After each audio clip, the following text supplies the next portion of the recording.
Next topic, Clary Flocculator. So Clary Flocculator is a unit where coagulation, flocculation and sedimentation is carried out. So Clary Flocculator consists of 3 units. First one వచ్చి rapid mixing unit, second one వచ్చి flocculator, third one వచ్చి sedimentation tank. So first మనం ఈ వీడియోలో rapid mixing unit గురించి discuss చేద్దాం. Rapid mixing unit దీన్ని మనం ఫ్లాష్ మిక్సింగ్ అని కూడా అంటాం. Rapid mixing unit is square or circular tank equipped with mechanical mixing device.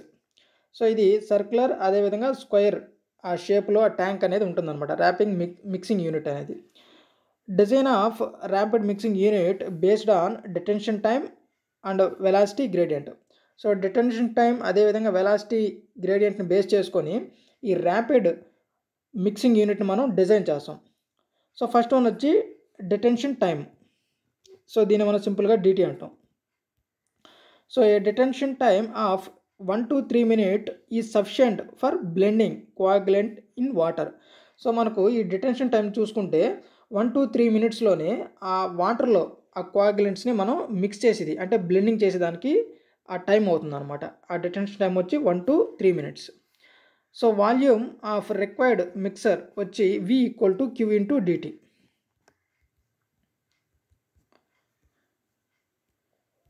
So depth of tank చూసుకుంటే 1 meter to 1.5 meter ఉంటుంది. Surface area of rapid mixer. So surface area మనం ఏఎస్తో indicate చేస్తాం. AS = volume by depth. Next అదేవిధంగా మనం rectangular tank చూసుకుంటే so ఈ width B. So surface area వచ్చి L × B. సో అంటే 2 సైడ్స్ వచ్చి B × B. సో మనకు B వాల్యూ కావాలి. నెక్స్ట్ అదేవిధంగా సర్క్యులర్ ట్యాంక్ చూసుకుంటే ఇక్కడ సర్ఫేస్ ఏరియా వచ్చి π/4 × d². సో D వాల్యూ కావాలి. సో ఈ విధంగా ఉంటుంది. Next one velocity gradient G. Velocity gradient is measure of degree of mixing. So degree of మిక్సింగ్తో మనం వెలాసిటీ గ్రేడియంట్ని మనం మెజర్ చేస్తాం. A velocity gradient G ranging from 700 to 1000 second inverse. So ఈ వెలాసిటీ గ్రేడియంట్ రేంజింగ్ చూసుకుంటే మనకు 700 to 1000 second ఇన్వర్స్లో ఉంటుంది. So usually produce good blending of coagulant in water. So మనకు ఆ వాటర్లో కోయాగులెంట్ని చాలా నీట్గా బ్లెండింగ్ చేసేదాని కోసం మనం యూజ్ చేసే ఫార్ములా వచ్చి G. So velocity gradient G = √P/V × μ. So ఇక్కడ P వచ్చి power of watts. So power in watts. Next అదేవిధంగా V వచ్చి volume of mixing basin in cubic metre cube. Next అదేవిధంగా μ వచ్చి అబ్సల్యూట్ విస్కాసిటీ. సో ఇక్కడ diagram చూస్తే so water మనం place చేస్తాం. అదేవిధంగా ఏదైతే మనకు కోయాగులెంట్ ఉంటుందో సో ఆ డోసేజ్ని కూడా మనం ఈ వాటర్కి మిక్స్ చేసి సో మనం మిక్స్ చేస్తాం బాగా. సో ఎన్ని రెవల్యూషన్స్ అదేవిధంగా మనకు డిటెన్షన్ టైం నెక్స్ట్ అదేవిధంగా వెలాసిటీ గ్రేడియంట్ సో వీటిని బేస్ చేసుకొని మనం ర్యాపిడ్ మిక్సింగ్ యూనిట్ని ఈ విధంగా ప్రిపేర్ చేస్తాం. సో ఇక్కడ వచ్చి వాట్స్ = 2πn/60. నెక్స్ట్ అదేవిధంగా V. సో V వచ్చి volume of mixing basin. So volume వచ్చి ω × R. నెక్స్ట్ అదేవిధంగా P. So P means power in watts. FD × V. So ఫైనల్గా మనకు ఈ వచ్చే ఫార్ములా వచ్చి CD × AP ρW V³/2. Next ఇక్కడ G. సో G చూసుకుంటే వెలాసిటీ గ్రేడియంట్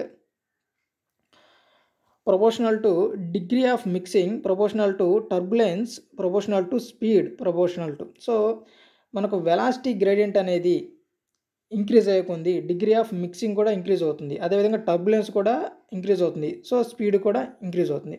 సో ఇవన్నీ కూడా ప్రపోర్షనల్ టు. ఓకేనా, అంటే ఒకటి పెరిగితే మిగతావన్నీ పెరుగుతుంది, ఒకటి తగ్గితే మిగతావన్నీ తగ్గుతుంది అనమాట. సో ఈ విధంగా ఉంటుంది ర్యాపిడ్ మిక్సింగ్ యూనిట్ గురించి. నెక్స్ట్ అదేవిధంగా దీన్ని బేస్ చేసుకుని ఒక స్మాల్ సాల్వ్డ్ ప్రాబ్లం కూడా ఇక్కడ డిస్కస్ చేద్దాం. సో ఫస్ట్ మనకు సమ్ గివెన్ డేటా అనేది ప్రొవైడ్ చేస్తున్నాడు. So G value, so G means velocity gradient అనేది మనకు 600 సెకండ్ ఇన్వర్స్ ఇచ్చున్నాడు. అదేవిధంగా V value, so volume of mixing basin unit size వచ్చి 2 మీటర్ క్యూబ్. నెక్స్ట్ అదేవిధంగా విస్కాసిటీ, అబ్సల్యూట్ విస్కాసిటీ వచ్చి 1.0 into 10⁻³ newton second per metre square ఇచ్చున్నాడు. So వీటిని base చేసుకొని మనం what is the power input per unit volume, so మనం పవర్ని measure చేయాలి. సో మనకు జీ వాల్యూ యొక్క అంటే వెలాసిటీ గ్రేడియంట్ యొక్క ఫార్ములా తెలుసు, G equal to √P/V into mu. So మనకు జీ వాల్యూ తెలుసు 600, సో పీ వాల్యూ మనం మెజర్ చేస్తుంది. సో సో వి వాల్యూ వచ్చి 2 metre cube 2 into mu value, so viscosity value వచ్చి 1 ఇంటూ 10⁻³ సో ఈ మొత్తాన్ని సింప్లిఫై చేస్తే మనకు కావాల్సిన ఓన్లీ ఒక పీ వాల్యూ కాబట్టి, సో మిగతా అన్ని వాల్యూస్ ఉన్నాయి. సో పీ వాల్యూ వచ్చి 720 వాట్స్. సో ఈ విధంగా పవర్ అనేది మెజర్ చేసాం. సో ఈ విధంగా ఉంటుంది ర్యాపిడ్ మిక్సింగ్ యూనిట్ గురించి. Okay guys, if you like this video please like my video and don't forget subscribe to my channel. Okay guys, thank you for watching.